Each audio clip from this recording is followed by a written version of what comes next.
Hello, and welcome to the Hypno Travelers on the Magical Psyche Highway podcast. That's right.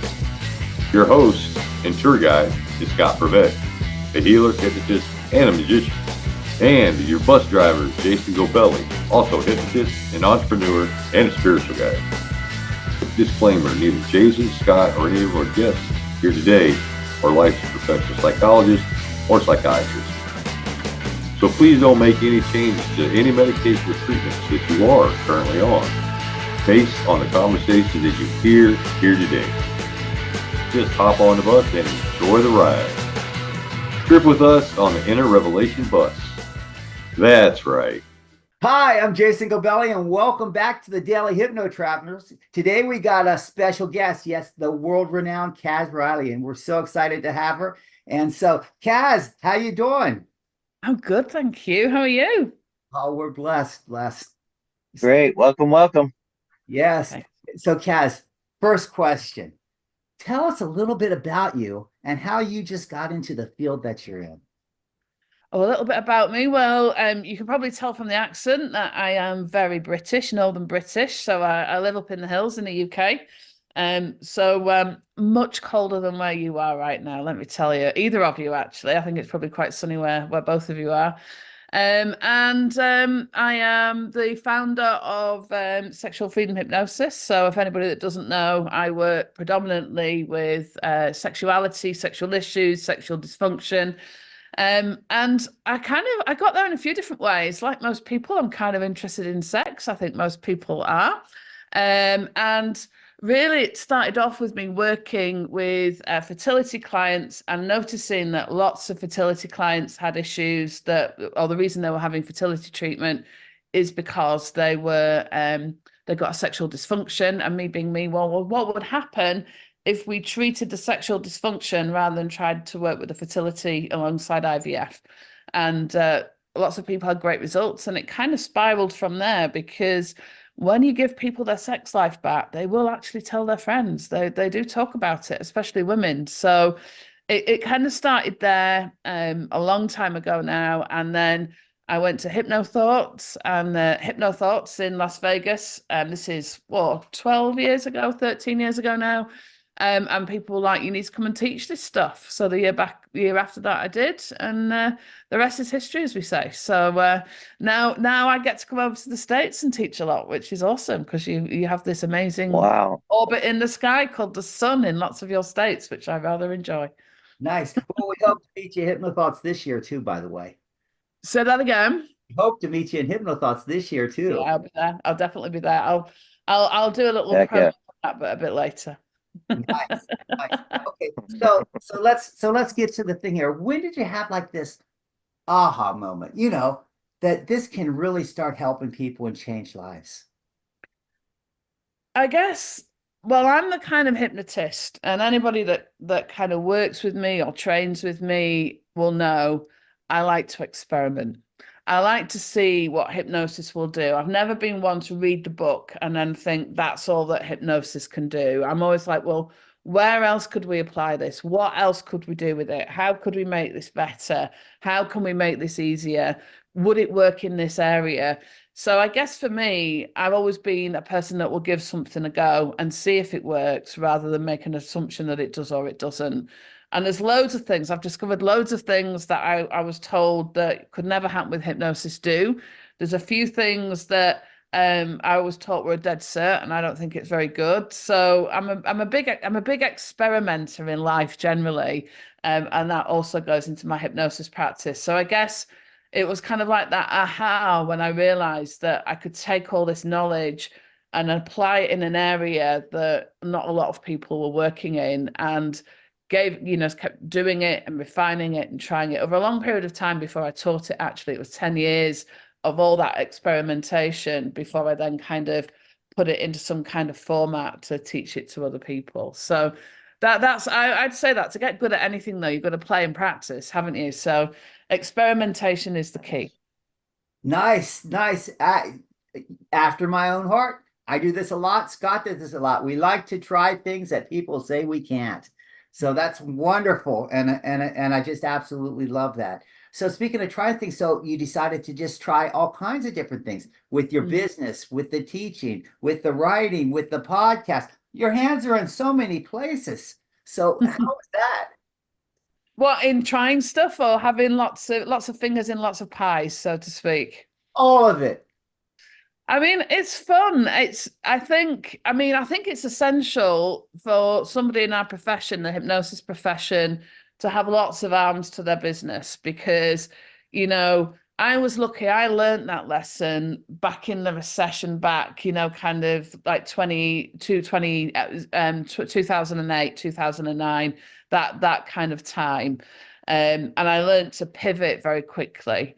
And I think, when, especially if COVID taught any of the more kind of newer hypnotherapists, you've got to be able to pivot and change and do things in different ways. So for me, I have my client-based stuff, which I absolutely love. Without any of that, I wouldn't be able to do my teaching-based stuff because my absolute golden rule, if you like, is I only ever teach what I actually do. If I don't actually do it with clients, I don't teach it because how do you know it works otherwise?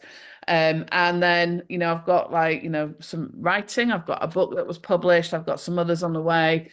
And then Trancing in the Sheets, which is part kind of some interviews that we do a bit like this. And then I've got a new project coming out, which is called Orgasmic Minds, which is sex education for adults with a good dollop of hypnosis in it. So we're kind of getting people to recognize the power of their mind. So all of that, I love having different areas to focus on and play within and experiment with. And I guess I don't mind failing either. I think anybody that's been successful will tell you that they've probably failed more times than they've been successful. But then when the success comes, it's with all the experience that they learned from all the failures. So, I'm a what would you call it? A professional failure that's become a success is probably how you might describe it. Nice. Hey, so listen, you deal with these issues, and a lot of these issues with people, they like to keep them really secret, or maybe there's some like shame and guilt that's coming that you deal with all the time. So tell us about that. What's the best way that you believe to approach these things? What the kind of people being embarrassed or the shame and guilt or the shilts as I call it. I mean, it's just that mixture of shame and guilt. Touch on both of them because you're okay. Well, I mean, here's my approach. So you probably can tell from me, I'm a fairly direct, tell it as it is kind of woman. That's partly been a Yorkshire lass. We are very direct up here. And partly that's my approach with my clients. So my advertising is very direct. So people know when they're contacting me, first of all, it's okay to contact me about that. So immediately, because I don't hide, I've got no embarrassment. I don't kind of hide behind going, yeah, well, sometimes I might treat people with sexual issues. I'm like, I treat people with sexual issues, call me. So immediately people know that they can do that. And then when I do work with my clients, I'm very frank. We can't have flowery, vague language when it comes to this stuff. And then what happens is obviously they will follow my lead. So then they realize it's okay. And what they don't realize is that first hour usually that they spend with me, we actually do a lot of therapeutic work just in that intake because it's probably for many people the first time they've had a really open, honest, frank discussion where there's no kind of judgment, where they can just tell it as it is. And often they've never done that before because they're worried about upsetting their partner or being embarrassed or offending somebody.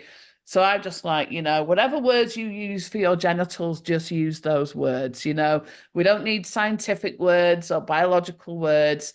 I want to meet you where you're at. And they really respond to that. And very soon you see them kind of settle in and settle down. And then, oh my God, I've never spoken to anybody like this before. And I'm like, and look, the world hasn't exploded. You've not been shot down from the heavens for, saying a word that, might be deemed as a filthy word or whatever. All is good. So that's how I approach that. And then the shame and the guilt, I mean, that's hand in hand with sexual issues, isn't it? From a multitude of sources, whether that's religion, family, sex education is notoriously absolute rubbish wherever you are in the world. And then add into that most people get their sex ed from pornography or Hollywood, which is like either a super cleansed, clean version or kind of a violent version at the other end, where neither are actually very representative of what great sex looks like. So everybody's got this kind of mash up, and they're carrying around this guilt and shame quite often that they don't match up to whatever it is that they've seen. So I deal with that in a whole host of ways. I guess one of my favorite ways is we do retrospective sex ed. So the education part of what we do is massive, but we've got hypnosis on our side, so we can actually go back and heal the younger self, so they've got the right information sooner, and then bring that up through the timeline. So that's one of the ways, but depends on the client, doesn't it? I mean, you'll know, depends on the client, what they need, what they want, what they're telling me, all of that kind of stuff. Nice. So I see you're doing timeline, but it also seems that sex is very subjective. So like you said, it does depend on the client, and it does depend. Absolutely. I'm sure that you've done tons of different approaches. A lot. And, sexual freedom is very subjective. The way I define it, if you go and tap it into Google, or, God forbid, we get out the old dictionary, the books that we used to look at that people don't even, I think youngsters don't even know dictionaries exist anymore. But you would look up what is sexual freedom or sexual freedom, and it will give you all these kinds of answers about promiscuity and, the sexual revolution in the 1960s and all this stuff. But really, the way I define it is it's simply this: it's the ability to have a normal, satisfying sex life, the absence of dysfunction, guilt, and shame, according to whatever that means for that particular client. So that can be within their religion, with, their sexual tastes, with how they identify sexually, whatever that means for them. And that can be completely different to the person that sat next to them. And that's perfectly okay. So it's about helping people embrace who they are rather than what they think they should be sexually. And that's really key to the whole process. Nice. Nice. Well, the other thing is too, that now that you're saying that, it's different for each person, and it's very subjective. Then sex can very much, for a lot of people, be spiritual, can it? Absolutely. I think it could be for most people, if they would allow it to be, or certainly a deeply connecting experience with somebody else. And really, that's kind of the place that I come from, is helping people reconnect with themselves sexually first and foremost, so that then they can connect with somebody else, away from this kind of performative kind of idea of what sex should be like. So it becomes, well, I mean, you'll love this. You talk about the mystery tour. I talk about it's helping people go from being a stressed out commuter on a train running late for a meeting, which is very orgasm focused, performance based sex, onto a magical mystery tour where you actually don't kind of know where you're going, but you're kind of stopping off at various places and becoming kind of immersed and submerged in the views. And that's kind of how I describe what good sex is to my client, because what those views are could vary with a different person, a different time, a different experience. But nobody wants to be that stressed out commuter on the train, desperately trying to get to this magical meeting point where everybody has an orgasm at the same time, completely missing how you get there. And then being quite disappointed because, when we actually look at in reality what happens, 18% of women, if we're talking kind of heteronormative terms, only 18% of women orgasm during penetrative sex anyway. So it's just a whole lot of stress for people. So we want to get people back on that wonderful, magical mystery tour of human sexuality and connection. And that's kind of my goal for everybody, really. So you kind of think that it's kind of like being a sexual nomad, huh? Kind of like just traveling and seeing how it goes more? It can be. And that doesn't mean necessarily with multiple partners. It can be if people, that's what they want to be. But this is the problem actually a lot within relationships, long-term relationships, is they forget to go on these adventures with each other. And that doesn't necessarily mean swinging off the chandeliers and all kinds of crazy things.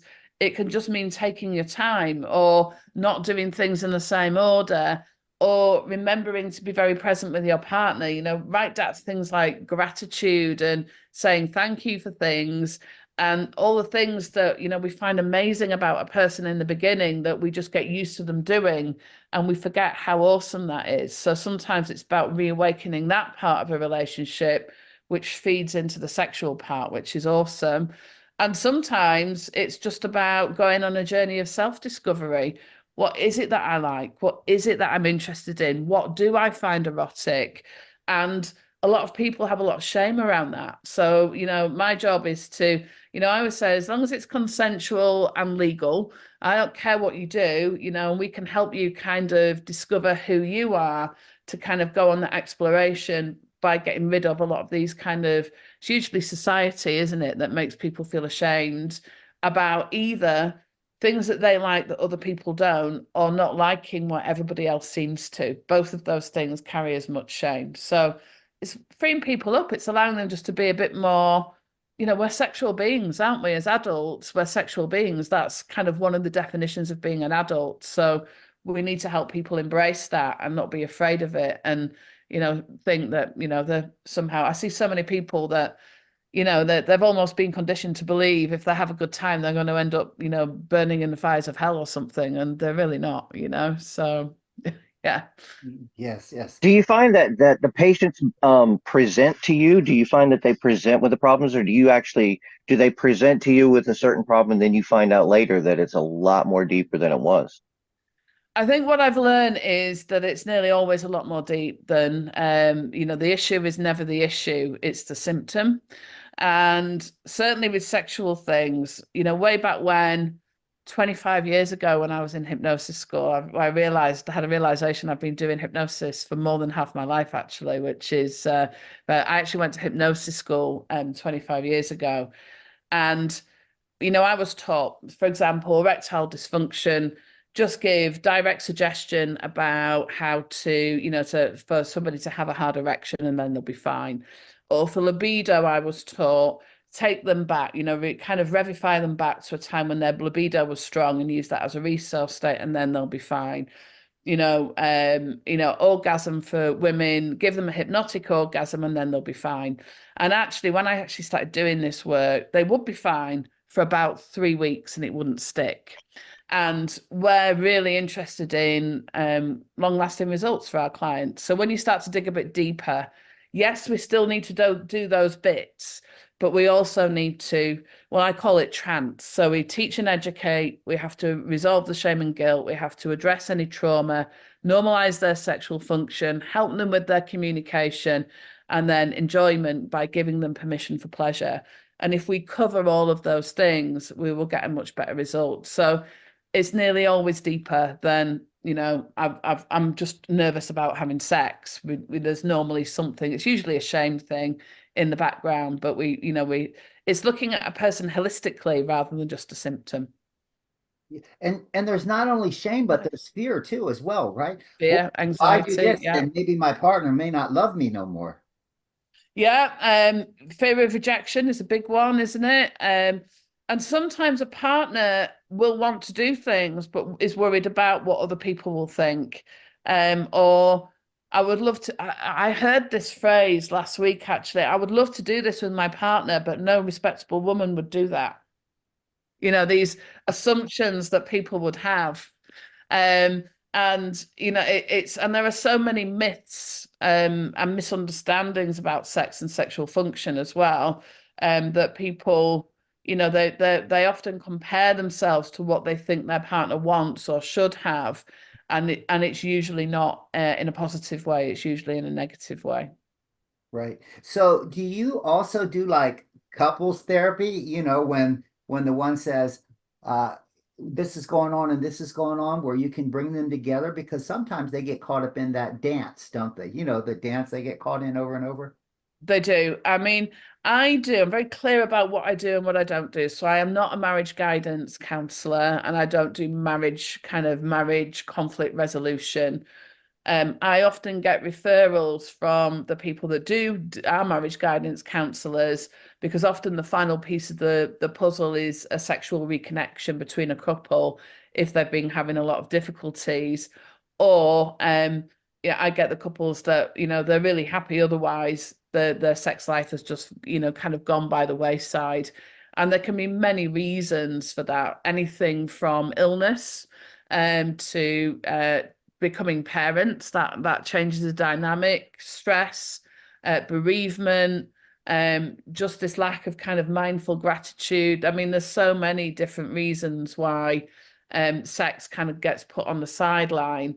And then it's weird because even though you might have been with somebody for, 25 years, if there's been a long period of time where you haven't had sex, it's quite hard sometimes to get back into that because it feels a bit weird. It can be a bit like, my God, are we really doing this? Until you get kind of back into that flow. So it's a bit like the first time again, sometimes with a partner that you've been making love to for, a couple of decades. It's kind of interesting. Nice. Well, I'm a parent. You're a parent. Mm-hmm. Kids definitely can change the effect on that, can it? They certainly can. I think one of the hardest times, interesting, when kids are younger, they're often in bed, earlier. So you still get your adult time. Teenagers, the whole different ball game. They're nocturnal. So you often just having that time where you've got privacy. That's often the thing that stops people from having sex is privacy. Or when you finally do get that privacy, you're so exhausted that it's not high on the priority list. So it's just learning how to up the priority level, and realizing that connection, people get into that place where they feel disconnected because they're not having sex, but then they're not feeling connected enough to have sex, so they kind of get in this cycle of just not doing it, but they really want to, but then we're back to this awkwardness again. So one of the things that I do with couples that way, I do something called mutual hypnosis, which is nothing sexual in my office, but it's a process of connection of, we usually just start with, both of them in hypnosis, and where one will just say something about the other one that they really like or they're really thankful for, and we start passing these things back. And often what happens, and we get more intimate, or they talk about more intimate things, but once they get into that kind of, oh wow, I didn't realize that was something that you really loved that I did, or that makes a difference to you. So we're kind of just getting that kind of mental connection going. And then, often when they get home, physical things will appear. I even had one couple that apparently stopped in a hotel at the way home, and they were just like, let's just do it. It was kind of like now or never, which is kind of cool. It sounds like you're throwing some gasoline on the spark there, Kaz. Yeah. Well, helping couples reconnect. Yeah, I mean, it's a reconnection, isn't it? Which we all crave with our partners. That's essentially when relationships break down, it's a disconnection, isn't it? It's the connection that goes first. So let's jump into reconnection a bit, important. since we're talking about the family and the couples. Mm-hmm. So what about when the kids come and they start to talk to you too about the sex things and that dreaded talk? So how do you feel about that? Well, I mean, it's interesting because probably because of the job that I do, I've always had the policy of, I will be age appropriate. I think that's important. I think you can give kids too much information too soon, but I've always answered their questions in a way where, it's as if they'd asked me, how do you bake a cake? So that kind of tone of voice, very factual, without embarrassment. And then I've told them what they needed to know. My kids are now, one's nearly 17, one's 20. My elder one particular will just ask the questions, tell me things. And I also get their friends that will come and talk to me and ask the questions because they know it's a safe place. So, I'm just kind of quite, frank about it. And I think if we do that with our kids, what I found was really interesting with this is people worry that their kids are going to become sexually active before they're ready or when they're too young. And what I've certainly found with my eldest one was that, he asked the questions and then did those things when he was ready rather than through peer group pressure. And because he got good information, he knew that it was about him consenting to, not about what he thought he should do, or if somebody else wanted him to do something. It's when he made a decision. And because of that, he made a decision in a much more responsible way. And I'm a big advocate of good sex ed, not frightening kids to death, not just telling them about contraception and STDs, which is definitely what happens in the UK. They know how to put a condom on, but they're not taught really about relationships. Consent is taught as being a very female-centric thing rather than an equal thing. So we've got some changes to make with sex ed, but in terms of being parents, we just need to be open and honest. The reality is all of us got here because two people had sex. And if we lose that stigma and the taboo, then what we actually do is create more respect for sex, and people will treat it with more respect and probably hold it in higher regard than it either being forbidden, taboo, or dirty. And although those things can be kind of a turn on for some people, in terms of what we want our kids to do and know, we want them to be well-rounded and have a good education. So that's kind of, I just like, be frank, be open, be honest, be age appropriate, and do it all in the tone as if they just asked you a recipe how to make a great chocolate cake. And if you do that, then they're much more willing to ask the questions that they need to ask. And then there's still some issues that they go through, like if they have, like a son who might be gay or something like that, there's a fear that he might get bullied at school. Or if I tell my parents, or maybe if grandma knew, then everything would just go bad. So how do you deal with things like this? Well, things like that, I mean, certainly kids being gay now, when I was at high school in the 1980s, you would have thought that there were no gay people in my high school. We know, of course, that they were, but in the 1980s, people couldn't be openly gay, could we? It just wasn't the done thing. Now, thankfully, things have changed.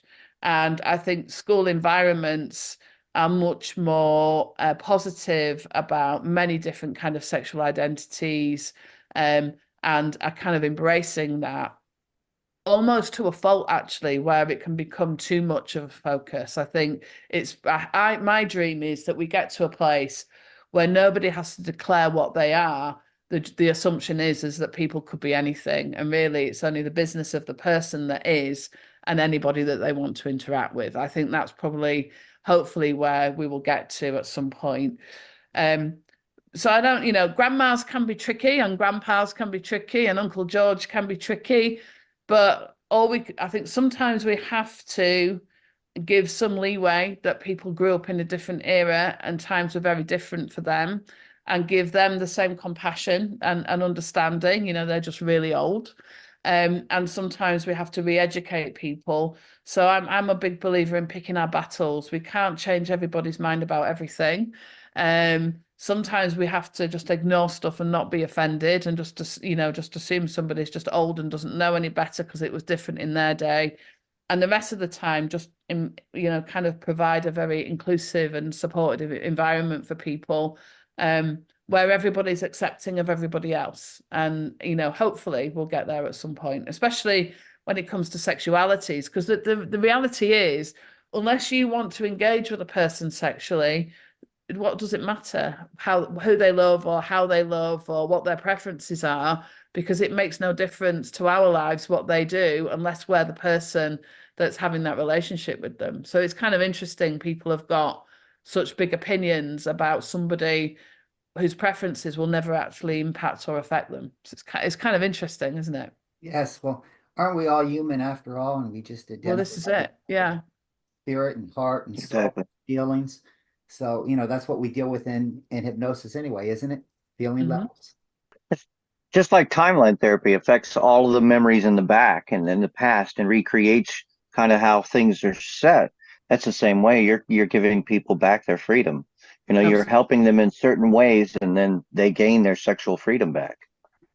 Absolutely. Or they find it for the first time because, we're either kind of liberating them from a lot of this kind of like these kind of bullshit belief systems, essentially, that have been put in there for, usually well meant, but they're there to control people, essentially, aren't they? When and where you can have sex with somebody, you have to be married, or all these things that different people believe. Or, so for often I see people that have come to me in their 50s and 60s and 70s, especially women actually, who have never had an orgasm, have never felt able to let go. It's never too late, it's never too late. So sometimes it's finding it for the very first time, no matter where you are in your life. And that can be a real kind of, because it opens up other things as well, because our libido is our life force. It's not our sex drive, it's part of our sex drive, but it's also about, how we give nutrition to our bodies, the exercise that we take, how we feel about ourselves, the things that we do that drive our passions. And if you've got passion in different areas of your life, then you'll generally feel happier. So it's a real kind of a whole thing. We need to bring it into the whole thing rather than this is what we do on a Saturday morning, providing the kids are asleep, blah, blah, blah, blah, all these kinds of conditions. It allows people to be playful through life, and that makes the world a much happier and more productive place. Now, Kaz, it takes some motivation in this, doesn't it? Well, it's interesting when we're talking about motivation, because I see a lot of hypnotists and they say to me, Kaz, I could never work with this stuff. But like we've already been saying, being sexual is part and parcel, or our sex lives is part and parcel of being an adult. And when you think of all the work that hypnotherapists do, smoking cessation, weight control, anxiety management, just about anything that you can think of, all of those things, if you have them, will impact on a person's sexual function or their love life. So we know smoking can cause erectile dysfunction and bad blood flow, can make people feel really bad about themselves. People have got weight management issues. They can often feel really self-conscious. That can impact on their sex life. Somebody that's got high anxiety doesn't get left at the bedroom door. You've still got it when you go in there. That can have all kinds of manifestations on a person's sexual function. So all hypnotists, whether they like it or not, whether they're comfortable with it or not, work with sexual issues. They just don't know it. Now, the really cool thing is if you do know it and you can say to somebody, so you want to be a non-smoker, and the person says yes, and they'll go to them, do you know that will improve your sexual function? You have got one of the biggest motivators that a person, sex is such a motivator. Same thing. Okay, well, how will it, well, I want to feel more sexy. Awesome. If you lose the weight, then you might feel more ready, more able, more open to having a great sex life. Okay, do you know that anxiety can really dampen your sexual function? So if we help you be calmer and feel more confident, and you work hard for me as we go through that process, the chances are it's going to improve your sex life again. Where else is there a bigger motivator of, doing these things will also help you improve your sex life? And that is one of the biggest hooks that the majority of hypnotists miss, because they either don't ask the question or they don't like to say anything about sexual function. So that is, probably one of the biggest things. And this is what I tell all of my students. Even if you're not working with it, you are. So you may as well be informed about it so you can work with it better. That's right. Do you have a program that you teach other hypnotists what you do and how to do it? Is that your book coming out? No, I have the Sexual Freedom Hypnosis program, which we're just finishing it up. So we run it over 3 months, and we do 5-hour classes on Sunday evenings usually. So I take people through that, and we cover a whole range of stuff, from everything from the guilt and shame stuff, the teach and educate part of it. Looking at all the different kinds of sexual dysfunctions, how to help people overcome those, how to help people give themselves permission to enjoy sex, and to communicate better. And then they can then take clients through that program, which is obviously different for every single client, but they've got Sure. a lot of knowledge. It's a really, I'm very proud of that program. That's my kind of contribution to the hypnosis world. So And there isn't a we can book of find that on yet. your website? You We can, can yeah, find that. that's it. Okay. You can find that at sexualfreedomhypnosis.org, which is different to my client site. One is for therapists, the other is for clients. So, and you can also find on there a list of practitioners, my students that have finished the course, who are seeing clients. So we've now got sexual freedom hypnosis practitioners all over the world. So it's not just me, thank God. I couldn't see everybody. So, go and have a look at that. You can find somebody close to you. People, if they're listening or watching, can find a good fit for them. We've got people that specialize in all kinds of stuff. They're all absolutely amazing hypnotists. So go and have a look at the practitioners list as well, because I get very busy. I can't possibly see everybody, which is why I started teaching other hypnotists how to do this. So yes, wonderful. So Kaz, tell us a little bit about you and how we can reach you and how our audience can reach you, and and what you can do to help them. Okay, so there's lots. I love teaching and I love my client-based work. So for my client-based work, they can find me at sexualfreedomcoach.com, which will give them a good outline of the kinds of work that I do all kinds of one-to-one sessions and workshops for clients. As I said, we've got the Orgasmic Minds thing launching later this year, so you might want to follow me on my socials or whatever it is that people do. It's mainly Facebook for me, or they can drop me a line and I'll let them know when that's launching. I'm very excited about that because there's been a real lack of good adult sex ed with things that we can do. It was a good, as I said, there's a lot of hypnosis in there as well, which is awesome. Teaching wise, I do all kinds of stuff. My next big teaching things is Hypno Thoughts Live, where I have got the Hypnotic Lantern, which is ethical, creative, sensual, all kinds of wonderful hypnosis, which is really aimed at hypnotists who are looking to expand their mind. So as I was saying, I'm a big player, experimenter with hypnosis, and that class is really immersive. 3 days of experimentation, of trying on all kinds of stuff. So we've got everything going on in there, from how to fill your body so it's overflowing with pleasure, right the way through to somebody last year decided to be what it would be like if they were a giraffe, and had one of the other students hypnotize them to believe that they were a giraffe, and all kinds of amazing stuff, right the way through to musical triggers and all kinds of stuff. And this year, we're going to take all that immersive hypnosis and we're going to go inside the Sphere, the Las Vegas Sphere, into the immersive theatre for Postcards on Earth, and go use immersive hypnosis in the most immersive theatre. So I think that's going to be amazing. And then post-con, I've got the workshop of this book. So this is super awesome as well. So this is more of a client-based journey. So that's afterwards. And that's for ladies only, and that's for people that feel locked down, not feel good in their sexuality, having troubles orgasming, not connecting with their partner, carry a lot of shame. So we take them through this 4-day kind of transformation. So that's my next kind of live teaching. And then I've got various bits and bobs that I teach online. We're just finishing up the latest sexual freedom hypnosis. The next one won't be until the end of this year or the beginning of next. I only teach that once a year because it's a 3-month course, and I'm only willing to give up 3 months of my life every weekend or every other weekend for once a year, because I've got family and holidays and I like to do stuff on the weekend. So that's kind of cool. So yeah, people can find me all over the place. So Instagram, yeah, go on.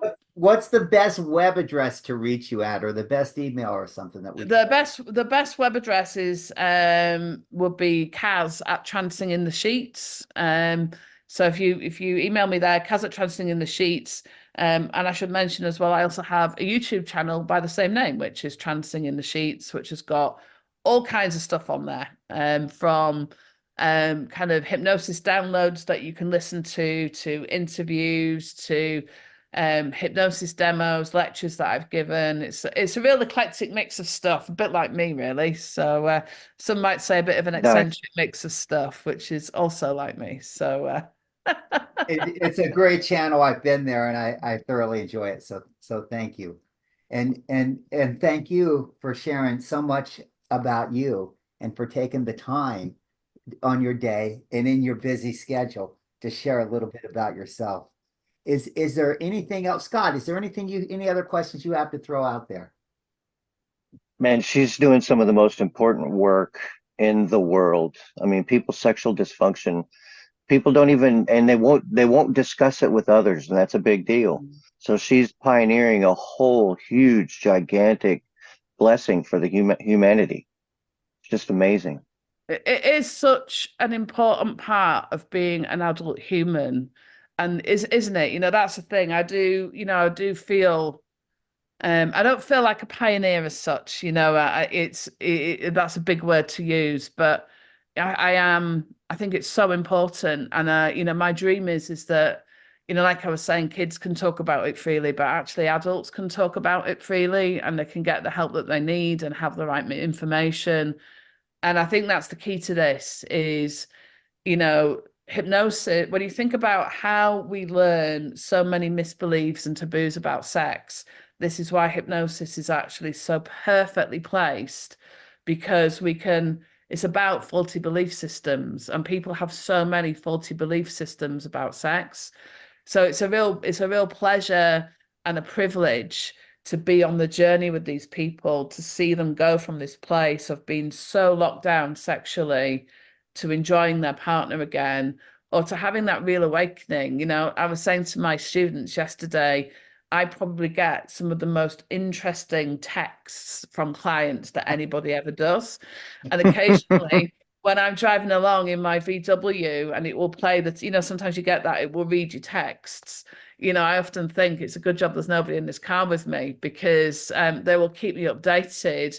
And because they know I'm a safe person to speak to, they'll be very frank, about what's just happened or what they've been able to do. And it makes me smile if I'm driving home sometimes and these texts come through. And you can hear, even in the text, that, my God, I never thought I'd be able to do that, or I never thought I would experience this. And it's such a key part of being an adult, isn't it? Our sexuality, our sexual connection with our partners, it's so important. So it is a real privilege. Indeed. Yeah. Indeed it is.